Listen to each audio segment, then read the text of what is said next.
साल 335 BC। उस दौर में दुनिया की एक सरहद हुआ करती थी, डर की एक दीवार। ग्रीक्स के लिए मेडिटेरेनियन सी ही पूरी दुनिया थी। इसके बाहर जो कुछ भी था वो सिर्फ मौत थी। पश्चिम में जिब्राल्टर के आगे एक अनंत अंधेरा था। लोगों का मानना था कि वहाँ ऐसे समुद्री राक्षस हैं जो पूरे शहर निगल जाते हैं। लेकिन जब पूरी दुनिया डर के मारे घर में बैठी थी, तब एक आदमी ने सूरज की ओर पीठ फेर ली। उसका नाम था पिथियस। वो कोई राजा या योद्धा नहीं था, वो एक वैज्ञानिक था। उसे सोना नहीं, सच चाहिए था। वो देखना चाहता था कि ये दुनिया आखिर ख़त्म कहाँ होती है। लेकिन एक बहुत बड़ी प्रॉब्लम थी। जिब्राल्टर के रास्ते पर कार्थेज नाम की एक खतरनाक नौसैनिक महाशक्ति का कब्जा था। वे किसी भी बाहरी जहाज को अटलांटिक में जाने नहीं देते थे। जो भी वहां जाता उसे बिना पूछे मार दिया जाता था। पिथियस को नामुमकिन काम करना था। आधी रात के अंधेरे और कोहरे का फायदा उठाकर उसने उस नाकाबंदी को चकमा दे दिया। अगर वो पकड़ा जाता तो मौत तय थी। लेकिन जैसे ही उसने अटलांटिक महासागर में कदम रखा, हकीकत के नियम बदल गए। ग्रीक नाविकों ने हमेशा शांत समुद्र देखा था, लेकिन यहाँ समुद्र सांस ले रहा था। पिथियस ने जिंदगी में पहली बार 40 फीट ऊंचा ज्वार भाटा देखा। वो और उत्तर की तरफ बढ़ा और टिन आइलैंड्स यानी आज के ब्रिटेन पहुंचा। वहां उसने अजीब लोगों को देखा जो अनाज सड़ाकर शराब बनाते थे। लेकिन वो रुका नहीं। वो स्कॉटलैंड के भी पार ग्रेट नॉर्थ सी में घुस गया।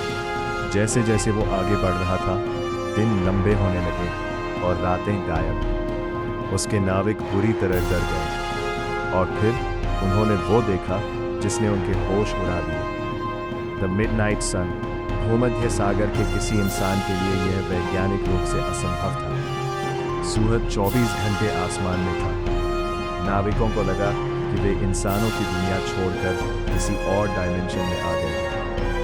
लेकिन पिथियस डरा नहीं। उसने अपनी डायरी में सब नोट किया। उसे लगा कि वह दुनिया के आखिरी छोर पर आ गया है, जिसे उसने नाम दिया थ्यूल।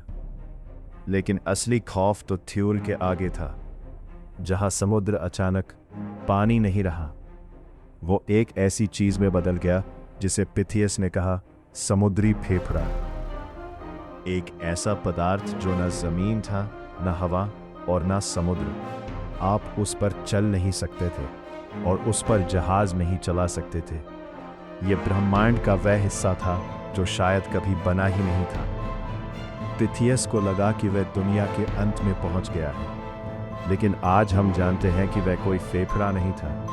वह असल में पैनकेक आइस और आर्कटिक के घने कोहरे का मिश्रण था, जिसे सी स्मोक कहते हैं। पिथियस वहां से लौट आया। उसने दोबारा मौत को चकमा दिया और सही सलामत अपने शहर लौट आया।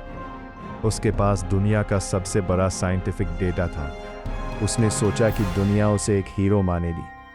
उसने अपनी पूरी यात्रा एक किताब में लिखी, on the ocean, on the ocean. उसने ब्रिटेन का नक्शा बनाया और उत्तरी ध्रुव की दूरी नाप ली। लेकिन पिथियस बहुत बड़ी गलती कर बैठा।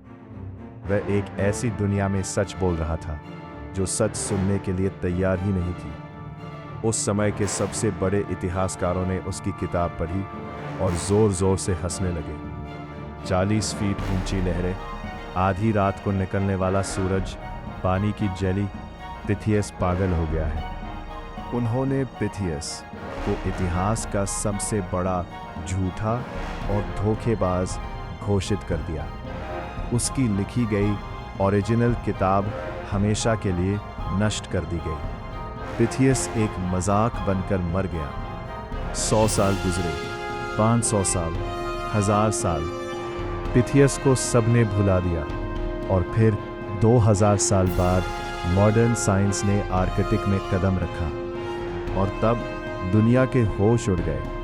वैज्ञानिकों ने पाया कि ब्रिटेन में सच में 40 फीट ऊंचा ज्वार भाटा आता है। नॉर्वे में सच में गर्मियों में 24 घंटे सूरज नहीं डूबता और पैनकेक आइस सच में मौजूद है। पिथियस कोई झूठा नहीं था। हर वो असंभव चीज जो उसने 2000 साल पहले अपनी आंखों से देखी थी, वो 100% वैज्ञानिक सच थी। वो अपनी सदी से 2000 साल आगे जी रहा था। दुनिया की सबसे बड़ी ट्रेजेडी यही है कि एक जीनियस को बेवकूफ़ों की भीड़ ने झूठा बना दिया था। अगर आज पिथियस जिंदा होता तो शायद वो भी हमारे चैनल को सब्सक्राइब करता।